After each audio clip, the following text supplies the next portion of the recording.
Salam alaikum. Euh, Quand Mohamed m'a demandé de faire une communication, comme ça, j'ai dit cancer du poumon, cancer gynécologique, parce que j'ai trouvé que. Je me suis rappelé en fait pour le sein, comme moi j'ai travaillé déjà au CPMC, et quand je sortais du CPMC, il y avait une consultation de sénologie. Juste à côté, il y avait un monde fou. Je me suis dit, oula, si je fais pas le sein. Et puis le poumon, parce que le poumon, on a tous commencé la tête par le poumon, hein, finalement. Hein. Donc c'était le nodule, caractérisation du nodule. Donc c'était ça le truc. Et j'ai essayé de faire.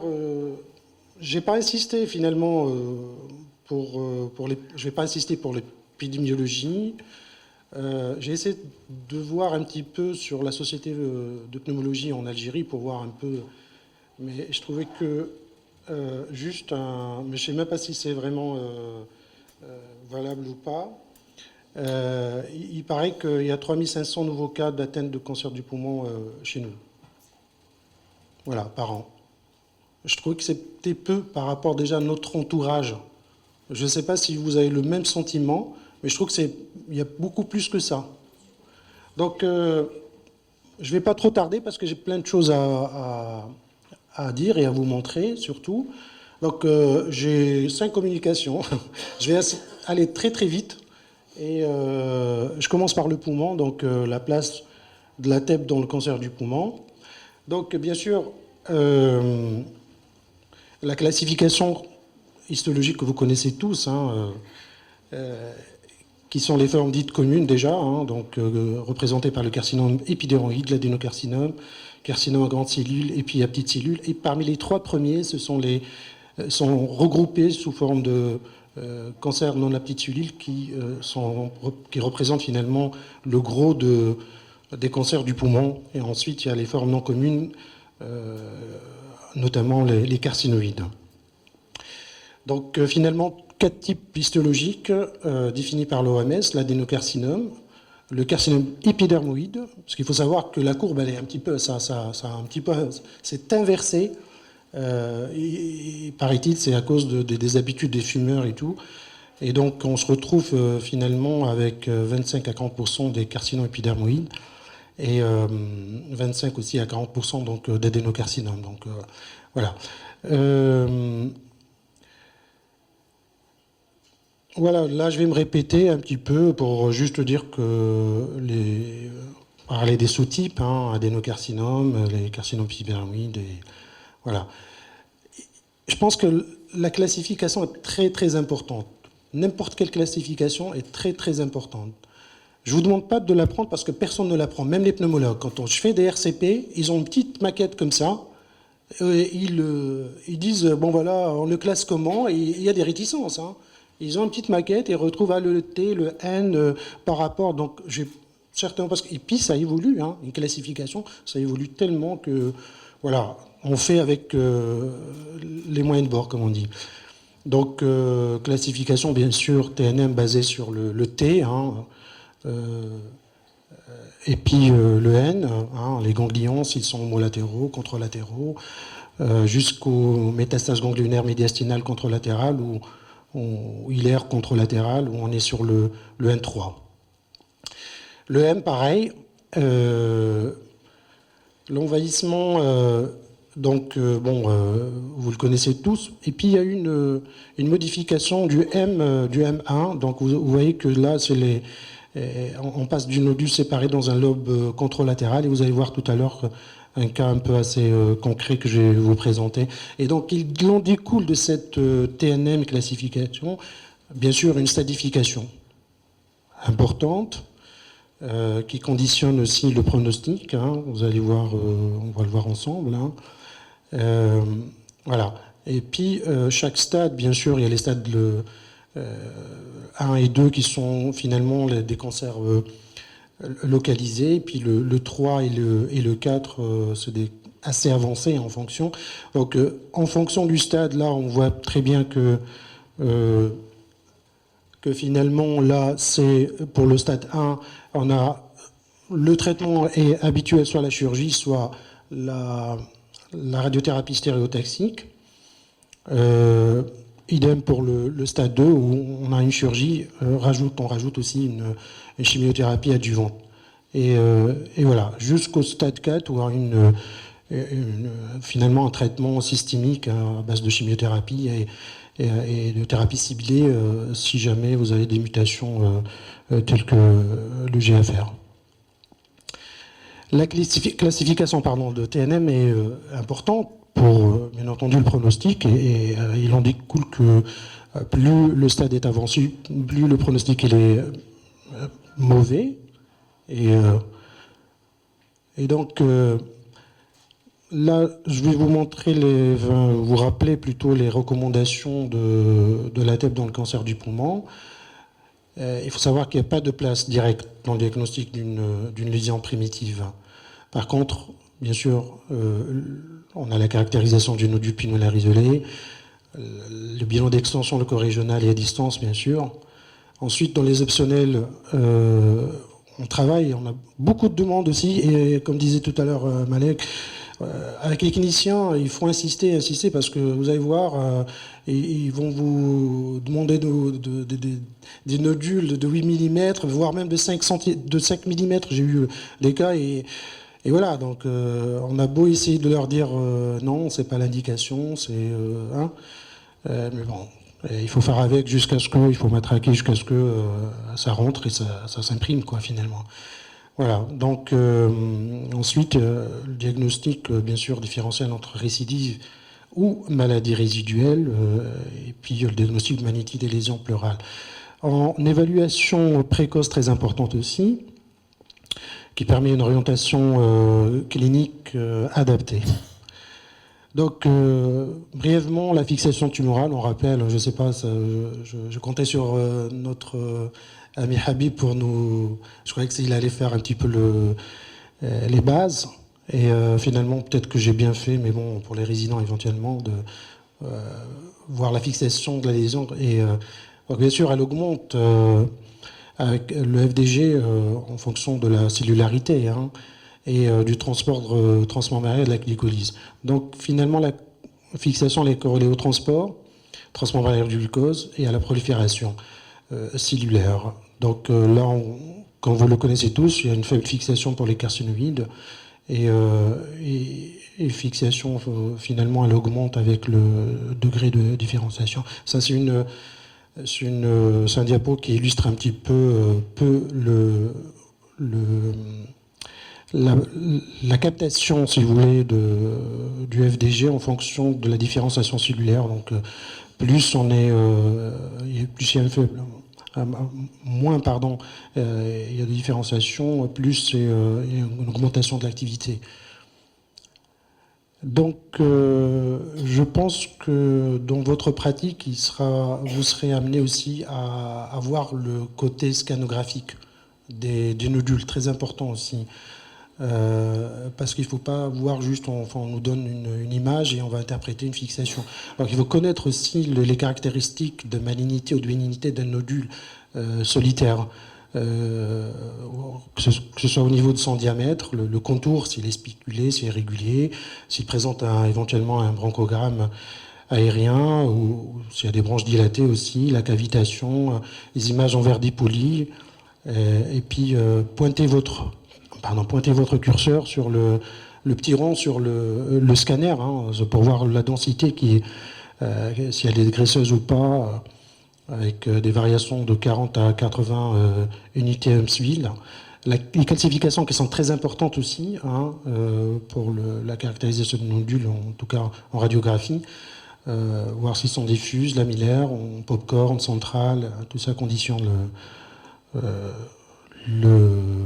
enfin, elle améliore en tout cas l'interprétation, si vous voulez. Voilà. Donc, bien sûr, la sensibilité est élevée pour les T supérieurs à 8 à 10 mm. Voilà. Donc, c'est quoi finalement le nodule, hein? C'est une opacité focale mesurant moins de 3 cm et entourée d'un parenchyme pulmonaire sain. Sachant que pour les solides qui représentent 80% des demandes, Ils sont pas finalement, il faut pas finalement s'alarmer, hein. Par contre, pour les non solides et mixtes, là, qui représentent 20%, ils sont souvent malins. Donc je me répète un peu pour dire au niveau des sorts qu'une lésion pulmonaire articulaire isolée de plus de 1 cm, donc sans critère définitif de bénignité en imagerie et classification. Le diagnostic de malignité d'une lésion de moins de 1 cm de niveau de preuve, comme je l'ai dit tout à l'heure, B, quoi. Bonne sensibilité, bonne spécificité, hein, donc la probabilité de malignité augmente bien sûr avec la taille, hein, et la sensibilité du TEP est élevée. Bien sûr, elle diminue si la lésion est infracentimétrique. Voilà, donc j'insiste sur tout ça parce que bon, il faut bien matraquer les pneumologues et même les généralistes, ils commencent à prendre conscience de ça. Donc finalement, si le PET scan est négatif pour un nodule de 1 cm, donc là, la valeur prédictive négative, elle est excellente. On est tranquille. Si le PET est négatif pour les nodules inférieurs à 1 cm, le risque de faux négatif, il existe. Donc, ne pas conclure. Faire attention. Voilà. Si le PET scan est positif pour un nodule inférieur à 1 cm, bien sûr, quelque chose de petit qui fixe beaucoup, il va de soi que... Hein, voilà, donc là c'est une diapo pour dire que bon, en fonction de la taille, le signal de SUV est maximum, hein, 100% pour les supérieurs à 10 mm, et moins la taille elle est inférieure à 1 cm, moins le signal il est important. Concernant les faux négatifs, c'est bien sûr les petites tailles, hein, résolution des caméras, 5 mm, les effets de volume partiel, hein, les mouvements respiratoires qui diluent un petit peu qui engendrent une dilution volumique. Hein. Vous allez voir sur les TEP, c'est vraiment une espèce de dilution. Et puis le faible métabolisme, tels que les carcinomes bronchiolo-alvéolaires et les carcinoïdes. Toujours analyser les images non corrigées, très important. Très très important. Vous allez voir tout à l'heure. Donc là, pour les faux positifs, je ne vais pas trop vous énumérer tout ce qui est inflammatoire, infectieux, voire tumoral. Hein. Donc, voilà, vous les connaissez tous certainement. C'est que la sarcoïdose, les hématomes, mytoaspergillose, on s'est fait avoir et tout le monde s'est fait avoir hein, sur ça. Mais bon, ça va... Là, c'est une diapo de faux positifs, hein, c'est une silicose. Tout bêtement, vous voyez ça, vous dites c'est un cancer, oh là là, on devient alarmiste, mais faire attention, voir toujours le contexte, hein, très important de discuter avec les médecins, de discuter avec les patients aussi, très très important. Parce que le patient, il vous a... Déjà en France, franchement, on a des demandes qui sont très très faibles. Alors, vous avez une demande, on a fait une espèce de fiche comme ça, mais elle n'est jamais remplie. L'écriture, elle est des fois un peu illisible, ça on connaît très bien, enfin c'est pour tout le monde.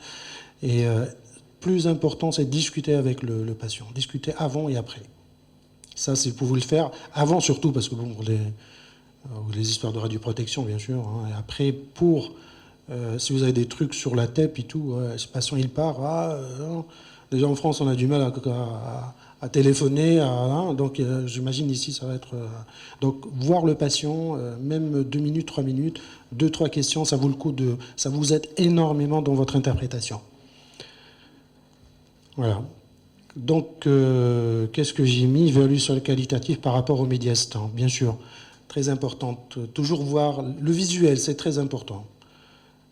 C'est vrai que la quantification, elle est là, on travaille avec, mais le plus important, vous allez voir. En tout cas, personnellement, c'est le visuel. Assez souvent, voilà, je vois un nodule et un contraste par rapport au médiastin, je m'alarme. Voilà. Et même s'il fait 2, 2,4, 2,5, oh là là, je mets pas normal, hein, je mets faible activité, mais bon contraste. Voilà. Donc pour que le message un peu. Donc l'évaluation quantitative, une valeur seuil, hein, qui est proposée de 2,5.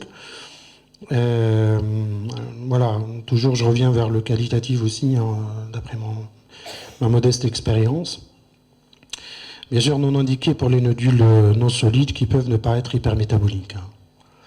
Donc là, place de la tête pour la prise en charge du nodule pulmonaire solitaire. Il y a une espèce de diagramme comme ça, où on va se retrouver. Donc, si vous avez un nodule très suspect, là, contestablement, vous allez faire la chirurgie. Donc là, il y a des critères francs sur le scanner, donc on passe à la chirurgie, donc il n'y a pas de discussion possible. Si le patient présente un nodule bénin, on arrête les explorations. Maintenant, c'est ce qui pose le problème, et les indications, ce sont les patients, c'est les nodules finalement indéterminés. Donc parmi ces nodules, est-ce qu'il est solide, dans la mesure où il est solide, pardon, mesure-t-il plus de 10 mm, moins dans ce contexte-là, attendez, je vais pointer le truc. Donc on est là. S'il est supérieur à 10 mm, à ce moment-là, on fait la TEP, c'est l'indication. Si il existe un hypermétabolisme, à ce moment-là, on fait un prélèvement histologique. Sinon, donc il y a une surveillance, TDM, de contrôle, un minimum de 2 ans. Donc il y a une espèce de 5-10 mm, on met 3, 6, 12 mois, puis 24 mois, inférieur à 5 mm annuel. Et puis prélèvement, bien sûr, s'il y a une augmentation du volume. Voilà, nous, on se trouve un petit peu ici. S'il n'est pas inférieur, donc toujours, donc je passe parce que bon, je n'ai pas assez de. Donc là, finalement, on améliore la visualisation, enfin la caractérisation par la visualisation systématique comme je disais tout à l'heure, des images non corrigées. L'utilisation de la synchronisation respiratoire, moi j'en ai fait, je crois, 1 ou 2 cas quand j'étais puis voilà, ça prend tellement de temps, on a tellement de charges, vous allez voir, on ne peut pas se permettre, il faut vraiment je ne sais pas combien vous avez de patients en Suisse, Habib, mais nous on est de l'ordre de 20, 21, 22, vous imaginez faire de la synchronisation des patients. Je vous parle d'un côté vraiment pratique, voilà, la synchronisation peut être intéressante éventuellement vraiment dans les cas indéterminés et puis cas un peu spécifiques. Puis les images tardives aussi, je ne sais pas, Melek, toi si tu as une expérience là-dessus, moi j'en ai pas. J'ai entendu, d'après les collègues, que ça a été abandonné finalement. Ouais, franchement, ça va faire le 1 heure et 120, et puis bon, il n'y a pas d'études sérieuses, en tout cas, pas à ma connaissance, là-dessus qui. Voilà. Après, pour les lymphomes, ça peut être autre chose. Voilà. Et après, l'utilité des autres traceurs qui vont arriver, le FLT, le FI. Alors, conséquence finalement, une lésion hypermétabolique doit être considérée comme maligne jusqu'à preuve de contraire, surtout si elle est infracentimétrique. Ce qu'il faut retenir. Donc, une lésion supracentimétrique négative en tête présente une faible probabilité de malignité, donc inférieure à 5%. Considérez bien sûr toutes les caractéristiques de la lésion, au TDM, comme je vous ai dit tout à l'heure, considérez. Moi, au début, j'étais un peu réfractaire, mais après, voilà, c'est dans les RCP qu'on apprend. N'hésitez pas à aller voir les radiologues, n'hésitez pas. Vous apprenez avec les radiologues. Les radiologues sont nos amis. Franchement. Moi, personnellement, j'ai de très très bons rapports avec les cardiologues, et c'est avec eux que j'apprends. Et puis, finalement, on voit qu'avec le temps, nos interrogations sont les leurs aussi. Vous ramenez une image, il dit « Ah oui, effectivement ». Il change de compte rendu des fois, il y a une adénomégalie qui n'a pas été vue, voilà, il dit « Ah oui, effectivement », il téléphone devant toi, effectivement, est-ce qu'on peut changer de compte. Donc, il y a un échange scientifique, il y a un échange, comme disait Bourouba, c'est pour le patient finalement, c'est pour le patient. Voilà, donc je n'ai pas trop mes diagnostic, où est-ce que j'en étais, suivi TDM des lésions FDG négatives, comme je vous l'ai montré tout à l'heure, la surveillance, parce que ça c'est les pneumologues qui vont le faire. Diagnostic histologique en cas d'augmentation, et finalement, meilleur pronostic des patients à un cancer FDG négatif versus positif, c'est normal. Voilà. Après, on va passer au staging. Dans le bilan d'extension, je vais accélérer un petit peu parce que j'ai tellement de. Donc, c'est l'évaluation de l'extension leucorégionale à distance qui permet de modifier la stratégie thérapeutique, réduire les indications chirurgicales, intensifier la chimiothérapie et éviter les traitements coûteux et inutiles. Très important la classification. C'est ça qui conditionne tout. Voilà, il faut être pratique. Pratique, c'est tout. Avec une très bonne sensibilité, hein, on le voit, TDM tout seul, TEP toute seule et TDM qui passe de 93,69 à 97. Donc, voilà. Donc là, c'est le bilan d'extension initiale. Donc staging précis, et puis stadification, comme j'ai dit. Puis meilleure stadification, meilleur pronostic. Alors, là, c'est quoi? Tumeur accessible loco-régional après image TEP, évaluation du N, très important dans la TEP, très très important pour les pneumologues, oncopneumologues. Dans la TEP, il y a un hypermétabolisme, hein, il faut savoir qu'il y a un hypermétabolisme au niveau ganglionnaire, c'est la médianoscopie directe. Voilà. Et puis, en fonction de... Elle peut supplanter un peu tous ces examens, hein, les examens de base qu'ils ont, les pneumologues l'habitude de le faire, TDM et tout. Voilà. Donc, dans le staging, pour les patients opérés, le PET scan est recommandé à un niveau A, afin d'évaluer l'atteinte ganglionnaire et métastatique à distance. Donc ça, il n'y a pas de discussion possible. Le principe, bien sûr, toute hyperfixation ganglionnaire en PET nécessite d'être confirmée par un prélèvement ganglionnaire. Et ça permet un changement de stade de 30%. Très important, c'est énorme, 30% quand même. Hein, voilà, donc là, je vais me répéter finalement, hein, je vais passer, parce que là, c'est les stades où c'est possible de faire de la chirurgie et non, avec une bonne sensibilité et bonne spécificité. De l'apport de la TEP. Là, c'est un cas où vous voyez le nodule, finalement, et puis un autre nodule, je ne sais pas si vous arrivez à le voir, il est tellement petit, là, hein, qu'il ne fixe pas, et finalement, on évite le stade 4. Hein, c'est vachement important. Donc là, le patient il peut bénéficier d'une chirurgie, finalement, ou d'une radiothérapie stéréotactique. Voilà, donc là, c'est les fixations habituelles au niveau ganglionnaire. Après, au niveau ganglionnaire, ça dépend avec qui vous travaillez. Est-ce que vous travaillez directement avec des chirurgiens, pneumologues? Parce qu'il y en a qui vont vous dire loge de Bariti, fenêtre orthopulmonaire, et d'autres, ils vont dire non, moi, vous me parlez R4, L7, si on a un débat continu. Donc, il faut juste, c'est assez simple, hein, finalement, juste voir avec qui vous travaillez le plus. Et, voilà. Les points faibles, bien sûr, la sensibilité décroît, bien sûr, si les adénopathies sont inférieures à 1 cm. Normal. Elle est peu performante dans les détections des stades 1, donc des fois, tu as des tumeurs hilaires et tout, qui empiètent un peu sur les ganglions. Et voilà. Moi, j'ai jamais... franchement, je ne m'aventure pas. Si j'ai un ganglion ailleurs, je le mentionne. Hein. Si juste à côté de la tumeur où on empiète et tout, je dis rien, je laisse le scanner avec injection, il se débrouille. Voilà.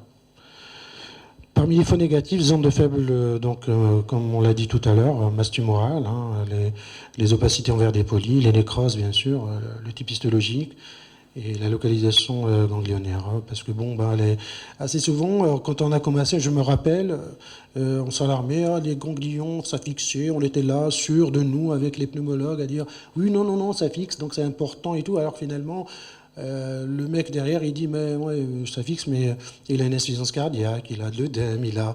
Donc faire attention, si le contexte très important, l'inflammation. Et plus votre nodule, plus votre ganglion est grand, plus il faut se méfier. Hein. Donc là, déjà, voir surtout le contexte. Le contexte. Et puis, la fixation cérébrale, moi, personnellement, en fixation cérébrale, je commence à dire à l'état cervico-facial. Je ne m'embrouille pas. Il y a beaucoup de gens qui vont décramer un petit peu la fixation cérébrale pour essayer de voir. J'essaie de regarder sur le scanner s'il y a vraiment quelque chose de gros, je le dis. S'il y a une hypodensité suite à un AVC, je le dis, ou peut-être qu'il passe inaperçu, des choses comme ça. Si dans mon MIP, Il faut regarder le MIP, très important quand vous regardez le MIP. C'est là où vous allez voir les fixations cérébrales. Je vais vous montrer un cas.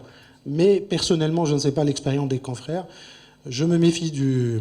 Déjà, en RCP, ils ont le scanner dédié pour ça. Et le mec, il lui dit, non, moi je préfère faire une IRM quand même. Donc vous voyez, donc, se méfier. Donc, voilà. Donc là, pour le staging, donc je confirme un petit peu. Hein, donc une très bonne valeur prédictive négative. Et donc finalement, 5% échappe à la règle. Pour l'appréciation du statut M, donc je vais être rapide. Hein. Le but, c'est d'éviter bien sûr la chirurgie inefficace. Modifier le stade M, la TEP, elle modifie le stade dans 10 à 29% des cas. Et découverte de métastases retenues par l'imagerie conventionnelle chez 10 à 29 patients explorés par la TEP. Donc on voit la supériorité de la TEP dans les métastases à distance. Elle est supérieure bien sûr à la scintille. Hein. Allez, vous allez me dire, est-ce que c'est auditique, est-ce qu'on en sont... au niveau des surrénales, elle a une valeur prédictive négative de 95%, qui diminue, donc il y a un risque quand même de faux positif dans les hypertrophies bénignes. On va voir un cas tout à l'heure, hein, un cas intéressant. Et puis pour les métastases hépatiques, peu sensibles, parce que bon voilà, comme disait tout à l'heure notre ami Zaidi, peu sensible, enfin, se méfier des mouvements respiratoires et des mouvements du... Donc là, il faut voir toujours les images aussi non corrigées. Hein. Parce qu'il y a des confrères qui se sont fait avoir en disant que soit c'est des masses pulmonaires ou c'est des hépatiques, alors qu'il y a juste une histoire de synchronisation. Voilà. Donc regardez. Si vous avez des images vraiment limites diaphragmatiques, regardez toujours le non corrigé. C'est important. Parce qu'il y a des gens qui se sont fait avoir. On a des gens, au début, c'était comme ça. Et je vous parle des débuts. C'est ça les pièges qu'il faut éviter. Bien sûr, métastase cérébrale, je l'ai dit tout à l'heure. Pronostic, donc bien sûr, l'intensité de fixe intelligent est condition de la survie des patients. Survie courte, c'est la SUV élevée. C'est comme les lymphomes tout à l'heure, ce qu'il disait Malek aussi. Le caractère pronostique est indépendant du traitement. Nombreux paramètres, par contre, à l'origine de variation du SUV. Hein. Et voilà, on va le voir tout à l'heure. Pronostic, donc évaluation du SUV comme paramètre pronostic. Il y a pas mal d'études qui ont été faites dans ce sens-là, notamment une méta-analyse faite sur 1474 patients avec un hasard ratio combiné de 2,27. Et conclusion, réduction... donc la réduction, la diminution de la fixation serait associée à une réponse thérapeutique et à l'augmentation de survie.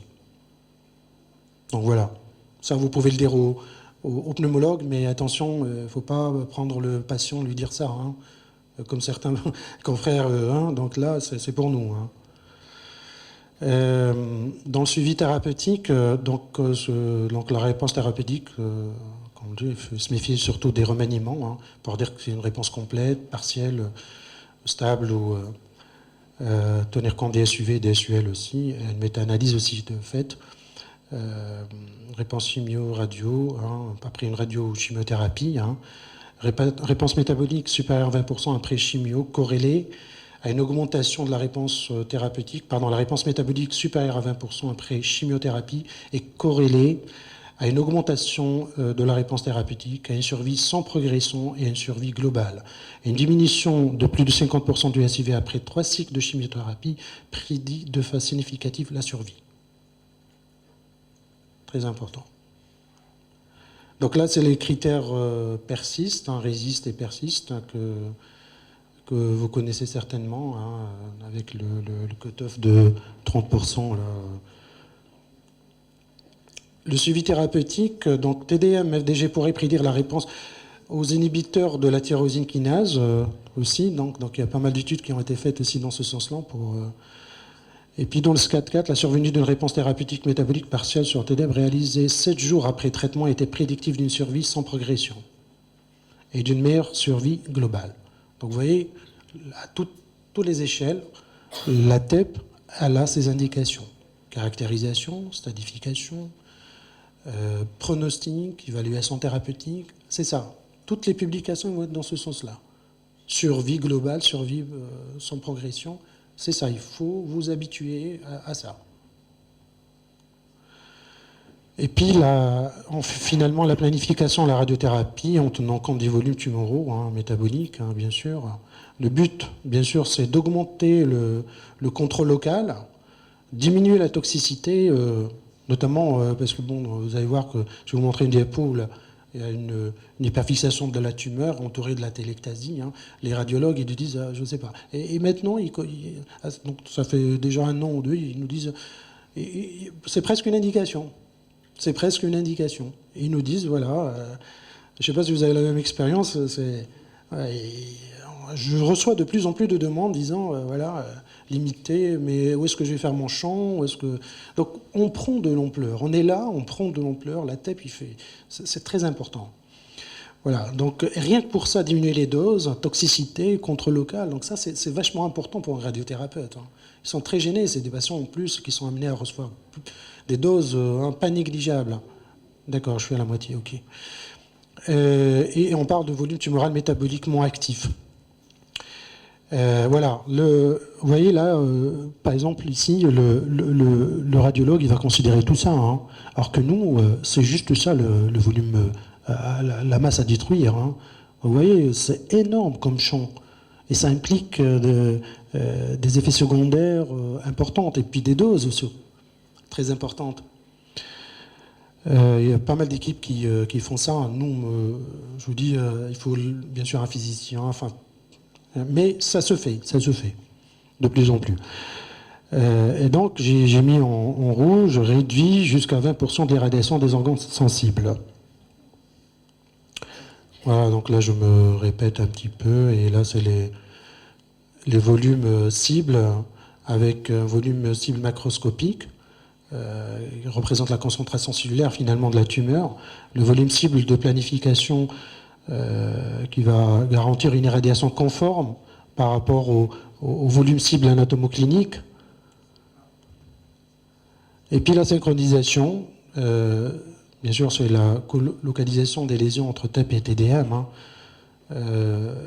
réduction de l'étalement des lésions sous l'influence des mouvements respiratoires. L'avantage, amélioration de la correction d'exposition, amélioration de la précision des SUV aussi, important. Et puis précision des ciblages, volume à irradier en radiothérapie. L'inconvénient généralement, temps d'examen un peu plus long avec dose d'exposition aux radiations discrètement augmentées. Mais bon, il y en a qui le font. Il y en a qui le font et ça se défend. Mais il ne faut pas avoir 20 patients par jour. Ça c'est clair. On ne peut pas se permettre. Puis les doses, ça, voilà. Ça c'est le côté pratique. Les limites, finalement, il y a un risque élevé de faux négatifs, tumeur à faible métabolisme, on se répète un petit peu, bronchiolo-alvéolaire, les lésions mobiles, les lésions infracentimétriques, les lésions, voilà, les risques de faux positifs, processus hypermétaboliques non malins. Attendez, j'ai peut-être oublié quelque chose. Non, attends, si on revient comme ça. Ouais, qu'est-ce que j'ai dit ? Lésions, infracentimétrie, fixation de FDG, volume partiel intérieur des images, sans correction d'atténuation. Voilà. Et ensuite, les faux positifs, ce sont les processus hypermétaboliques non malins, tels que la granulomatose, les infections, l'inflammation. Tout ça, c'est des contextes. Et puis l'activation de la graisse brune, comme vous l'a montré tout à l'heure Malek, un petit javelocardie, et ça va. Et alors, chez des patients, des fois, on ne sait pas, ils sont stressés, un hypermétabolisme, mais veuillez à mettre sur votre fiche, si jamais c'est des patients qui vont revenir, mettez un petit post-it, un pense-bête, que ce patient, il doit recevoir de l'avlocardie. Vous le mettez, si vous avez une secrétaire, vous avez, voilà. Comme ça, la prochaine fois, vous serez avisé. Moi, c'est ce que je fais, parce que bon, on ne peut pas se rappeler tous les patients, et voilà. Et parce que c'est vraiment embêtant, la fixation des... ouais, très important, des fois, surtout dans les lymphomes. Et bon, maintenant, on a un peu plus d'expérience, on voit le scanner, ça se projette et tout, mais bon, au début, c'est vraiment que c'est flippant. Hein. Donc, les limites, erreurs méthodiques, erreurs, bien sûr, il y a l'erreur d'interprétation, le mouvement du patient, très important, ne pas hésiter à refaire un champ. Hein. Surtout si c'est un champ qui vous intéresse, hein, soit un pulmonaire ou au niveau de la sphère ORL. Et puis l'hyperglycémie aussi, vous la connaissez tout. Si un patient est hyperglycémique, je ne sais pas, donc, dans les services, je pense que ça doit varier un petit peu. Je ne sais pas si vous, Malek, vous tolérez combien ou, voilà, c'est ça. Moi, 1,7, je vais jusqu'à 1,8, 1,8, je fais mon examen. Au début, 1,8, c'était oh là là, hein, je ne sais pas, moi j'ai vécu comme ça. Et avec le temps, on a plus tolérance, exactement. Donc 1,8, n'hésitez pas. Après, j'ai découvert un truc aussi, la semaine dernière, c'est les petits bonbons. Il y a des patients qui disent clétrer le halwa. Donc, c'est pas grave, je me alarmant, mais faites-le quand même. Il n'y a pas trop de... Et puis, les fixations musculaires, c'est ce qu'il vous a montré tout à l'heure. Moi, j'ai vu quelqu'un extraordinaire, un jeune de 18 ans, mais Hulk. On voyait l'image Hulk. C'était parce qu'il a fait du sport, pour du bowling, et voilà. C'est examen mort. Tu vois rien, tu ne peux pas interpréter ça. Tu peux pas, tu refais ton examen. Voilà. Après, moi, ce que je préconise aussi, vous allez avoir certainement ce genre de... Parce qu'on est une population de diabétiques aussi. Ça, c'est très important. Parce que tout ça, finalement, c'est quoi? Il faut avoir une bonne image. La bonne image, ça commence avec le patient. La glycémie, assez souvent, moi, je disais, bon, ben, on refait, voilà, machin et tout. Bon, les patients, il faut qu'ils diabétiques, ils prennent leurs médicaments. Ils ont de l'insuline, bien sûr, 4 heures avant et tout. Et moi, je fais marcher les patients. Je fais marcher les patients pendant une demi-heure. Vas-y, va te balader. Ouais, va te balader, et puis reviens, et là, 10 minutes sans la glycémie, je lui fais son... Bon, je ne lui demande pas de... Ok, j'avance. Pardon. Mais c'est des choses importantes, pratiques, je pense. Hein. C'est quand même... voilà. Donc les faux positifs, là, par exemple, patient 39 ans, antécédent de maladie Hodgkin avec 3 récidives, à l'ogreffe il y a 6 mois, tout chronique, hein, on pense apparition de l'opacité pulmonaire, lobaire moyen droite, hyperfixation intense à 9,9. Voilà. Malek, tu nous diras récidive. Je ne sais pas. Tous, on ne sait pas. Voilà. Disparition du foie et lobaire moyen après antibiothérapie. Diagnostic, pneumopathie, probablement chez cette patiente immunodéprimée. Des preuves, ouais. C'est assez souvent, même pour les poumons. Les poumons, les pneumologues, s'ils ne savent pas, est-ce que c'est infectieux, voilà, ils font de l'antibiothérapie et on refait l'examen après. Tu vas voir que la fixation, elle a disparu. Donc il y a toujours des solutions. Toujours des solutions. Créer des solutions avec les pneumologues, voilà, c'est un échange, quoi. Et après, je ne vais pas vous parler des cancers pleuraux et à grandes cellules. Hein, mais il y a quand même un intérêt. Hein, j'ai mis juste une diapo, moins de données. Fixation sensible pour les lésions pleurales élevées. Hein, l'avidité pour le glucose semble avoir une valeur pronostique, dont le mésothélium pleural. Mésothélium, ça fixe énormément. Des fois, vous avez votre image, la première, moi je dis mésothélium. Tellement que j'en ai vu, il y a une perfixation, un hypermétabolisme intense. Donc voilà. Après, il n'y a pas vraiment de choses. Vous pouvez le lire. Hein, c'est un laïus, quoi. Hein. Et après, bon, bah, c'est fluorothymidine, hein, le FLT, analogue fluoré de la thymidine, prolifération, qui marque la prolifération. Hein, le F-muso, les zones d'hypofixation, les zones hypoxiques, pardon. Bien sûr, vers une meilleure caractérisation. Hein. La tissu hypoxique, qui est caractéristique des tumeurs solides avancées, peut représenter jusqu'à 60% de la masse tumorale. 60%. L'hypoxie, c'est la résistance à l'apoptose. L'hypoxie, c'est néfaste, l'hypoxie, parce que la tumeur, elle se met dans une condition hypoxique et elle crée une espèce de défense qui font qu'elle devient radiochimio-résistante. Et donc il faut vraiment... Le traceur est très important, hein. Bon, pour le moment, peu d'équipes qui le font, mais c'est vachement important pour la radiothérapie aussi. Chimio-radio-résistant, donc complément de dose, voilà, complément de dose de radiothérapie sur les zones hypoxiques. Donc si vous faites le diagnostic de l'hypoxie, il faut le radiothérapeute pour lui, c'est méchant, c'est pas bien, je bombarde. C'est le message. Après, traceurs spécifiques, donc voilà. Donc point clé, impact important de la TEP diagnostique, dont le diagnostic, comme je l'ai dit tout à l'heure, le bilan d'extension, très sensible, moins spécifique. Indiqué pour la caractérisation du nodule inférieur à 1 cm ou mixte. Et si la TEP elle est positive, confirmer le prélèvement par l'histologie. Donc, cas clinique. Alors, je ramène ça, parce que c'est des dossiers à la semaine, elle est faite. Désolé, hein. Je suis un grand feignant, donc... Alors, premier cas clinique, donc je vais enchaîner un petit peu, donc là, c'est caractérisation d'une masse lobaire au supérieur gauche. Je l'ai écrit en plus. Le SUV, il est à 23,5. Au niveau de la loge de Bariti, il est à 3,8. Vous voyez, hein, je ne sais pas si vous arrivez à voir. Alors, est-ce que c'est un... Alors, voilà, on est là. Hein. Et après... je vois ça, je dis, bon, bah, il n'y a pas grand-chose, hein, finalement. Fixation à 3,8, on a l'habitude. Hein, c'est pas choquant. Je pense que c'est pas choquant. Et je m'amuse et je retrouve cette image-là.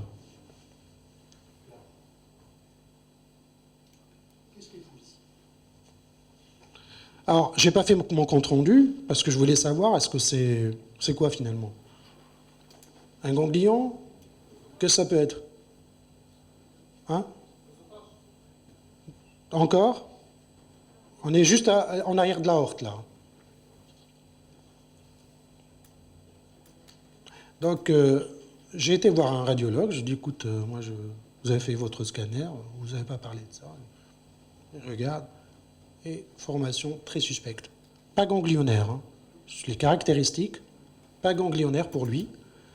Non, c'est pas la zygose, non. Il y a un scanner dédié avec injection et tout. Ils l'ont pas vu. Ils n'ont pas vu parce qu'ils ont tellement... Il faut savoir que les radiologues, ils ont tellement d'examens que c'est quasiment impossible de voir tout. Et nous, on est plus ou moins... Parce que le signal, vous le voyez, le signal. Oui. Exactement, c'est ce que j'allais dire. Ils attendent la TEP. Ils attendent maintenant la TEP. Ils sont gênés. Et moi, personnellement, par hasard, j'ai pas le PAX de transfert parce que je suis une espèce de JE, donc c'est compliqué hein. Et ils me matraquent tout le temps, mais faites-nous le PAX, donne-nous le truc. Donc c'est pour qu'ils puissent calquer, pour leur faciliter plus la tâche, quoi, finalement. Et nos interrogations, quand on retrouve des trucs, je vous ai expliqué tout à l'heure, vous trouvez des formations, des ganglions, ils sont là, ils disent « Ah oui, effectivement ». Mais c'est vrai que c'est plus facile pour nous aussi, hein, il faut le dire. Hein. On n'invente pas. Donc finalement, très suspect, donc ça change tout. D'où la stadification. Alors, là, c'est... pardon du nom, hein. J'ai oublié le nom, ne regardez pas. Je suis sûr que vous allez tous regarder le nom. Et par hasard, c'est un collègue. Excusez-moi, franchement, j'ai Mohamed, vraiment, et j'ai enlevé tout à l'heure un nom en plus. Bon, bref, c'est un médecin, c'est un collègue qui vient régulièrement faire des TEP pour un adénocarcinome pulmonaire, ayant bénéficié initialement d'une lobectomie supérieure gauche en décembre 2015 et d'une lobectomie supérieure droite en février 2007, traité par la suite par immunothérapie. Je refais son examen. À l'époque, il n'y avait plus rien.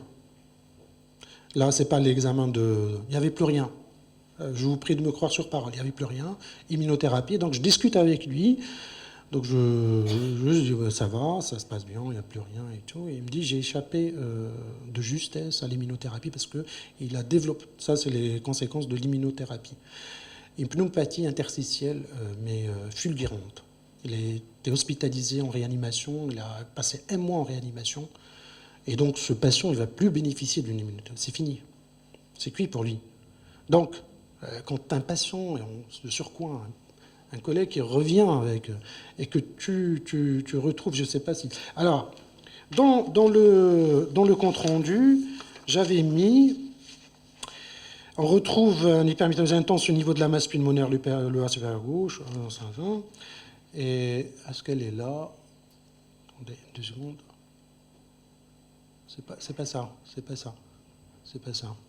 C'est pas le compte-rendu. L'essentiel, bon, je vous prie de me croire, je ne retrouve, tout est bon, sauf ça. Bon, il y avait ce petit nodule. Il y avait ça, c'est une formation presque en verre dépoli. Micro. Oui, pardon. En verre dépoli. Bon, pneumopathie interstitielle, on regarde, bon, fixe pas des masses non plus. Hein, donc, mais l'adénopathie inguinale, elle a disparu, hein, donc, parce qu'il y a eu une réponse un peu dissociée. Hein. Et voilà, on voit très bien. Je ne sais pas si vous voulez l'écouter comme ça va. Voilà.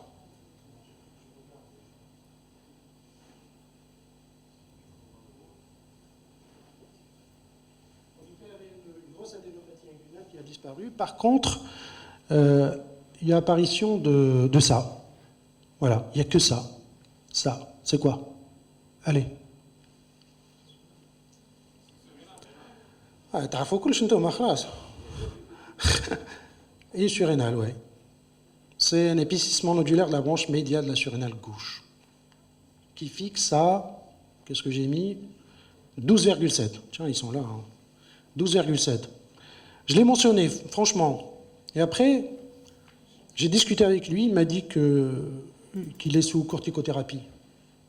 Je vous ai montré tout à l'heure une diminution, faux positif, machin, mais je ne sais pas, j'ai pas encore de nouvelles, parce que c'est tout récent, hein, c'est un examen fait le 5-10. Je ne sais pas. Après, parce que ça me semble un peu la corticothérapie, j'aurais aimé voir un endocrinologue, notamment notre ami Chahboun, et il nous aurait peut-être un petit coucou à lui. Hein. Et il aurait peut-être donné une précision, mais je ne sais pas si vous avez une idée. Une fixation comme ça à 12,7, c'est quand même suspect pour moi. Forcément, c'est rénal, poumon. Et puis la fixation, elle est énorme. Et surtout le caractère unilatéral. Fait que... Donc avec les collègues, c'est toujours difficile hein, de discuter quand ils sont malades. Donc voilà, on essaye. Dès qu'ils nous proposent quelque chose, je dis peut-être ça, peut-être ça, peut-être ça. Mais au fond, j'attends voir. Je vous donnerai des nouvelles, promis. Voilà, c'est ce que je cherchais tout à l'heure. Donc l'adénopathie inguinale qui passe de 1,9 à 13,2. Tout est bon pour lui. Tout est bon, sauf l'apparition de ce épaississement pariétal gauche au niveau de la surrénale. Je ne sais pas. Tu fais ton compte-rendu et puis tu attends. Peut-être qu'une IRM aussi. L'IRM, je pense qu'elle peut donner la réponse. Voilà. Donc des fois, on peut pas, on est un peu limité. Qu'est-ce que j'ai mis là? Stabilité des lésions osseuses, voilà. Donc là, ces lésions osseuses sont stables aussi. Hein? Vous voyez là je ne sais pas si vous arrivez à voir. Hein. Mais en tout cas, au niveau du métabolisme, très faible, restez très faible. Les lésions lithiques deviennent osteocondensantes. Donc tout est pour une stabilité de la maladie osseuse. Et il y a ça. Et heureusement pour lui, je ne sais pas s'il peut bénéficier d'une chirurgie aussi. 5 cas, pardon, excusez-moi. Donc deuxième cas, adénocarcinome. Est-ce que vous voulez que je passe directement vers le sein ou je continue avec le... Je continue poumon khair, hein, parce que je crois que c'est important. Et puis, alors ça c'est une dame, me semble-t-il. Adénocarcinome pulmonaire avec évolution discordante hein, sous traitement et apparition d'adénopathie lombo-aortique confluente et bonne réponse au niveau pulmonaire. Effectivement, j'avais reçu même le scanner, hein, je pense, où c'était la demande comme ça. Et là, il y a une apparition malheureusement d'une adénopathie claviculaire gauche. En fait, sur le plan, il y a une discordance sur le plan pulmonaire, il a régressé, mais sur le plan ganglionnaire, il a évolué. Voilà. On le voit ici, hein, au niveau pulmonaire, il y a quasiment, vous voyez là, là aussi, en haut, il y a une stabilité, hein, des lésions. Là, c'est médiastinal supérieur droit, loge de Barretti. Hein. Donc là, ça a augmenté au niveau ganglionnaire, vous voyez, au niveau de la loge de Barretti. 5,6 versus 6,2. Elle a diminué plutôt, pardon. Médiastinal supérieur aussi. Gauche, diaphragmatique. Ouais, apparition surtout cette adénomégalie médiastinale supérieure gauche, avec une SUV de 6,7. Et en sous-diaphragmatique aussi, vous allez voir, déjà, on voit ici, on devine déjà là, au niveau du huile hépatique, et en céliomésentérique, en rétropéritonéal finalement. Hein. Donc il y a une évolution ganglionnaire très importante. Vous voyez qu'il n'y avait rien. Il n'y avait rien. Il n'y avait rien. Regardez ici, les adénopathies confluentes qui envahissent un peu le hile, les régions, la veine cave inférieure, la veine porte, enfin, il y a un envahissement global. Même ici en lombo-aortique, hein, en iliaque externe. Et là, c'est où? Alors, c'est en iliaque interne. Et puis, qu'est-ce que j'ai mis ici? J'arrive pas à voir. Bon. Puis, voilà. Là, c'est caractérisation d'un nodule de S6 droit. TEP initial le 5,6, TEP contrôle 5,10. Là, il y a quasiment une stabilité. Mais pourquoi je vous ai montré ça? Je ne sais pas. Oui. Alors là, qu'est-ce que vous remarquez? Il y a finalement le SUV, il n'a pas changé. 2,4, 2,3, c'est parfait. Mais qu'est-ce qui a changé? Vous voyez le contraste? Le contraste. Ouais. Alors, très important aussi, le suivi des nodules, n'importe quelle autre pathologie, regardez toujours la glycémie au moment de l'examen. Parce qu'une glycémie à 1,8, tu fais ton examen à 1,8 alors que préalablement elle a fait 1,2, c'est pas la même chose. Tenir compte de ça. Très important. Parce qu'un mec qui a deux glycémies, forcément tu vas avoir une baisse de... Et donc tu ne peux pas répondre. Se méfier. C'est pour ça que je vous ai montré ça. Est-ce que c'est le même patient? Je ne sais plus. Ouais, c'est ça. C'était pour ça. Ouais. Voilà. Après, qu'est-ce qu'il faut faire? Je passe au... Après ça. Ouais. Qu'est-ce que je... Comme gynéco, rapidement, gynéco. Hein?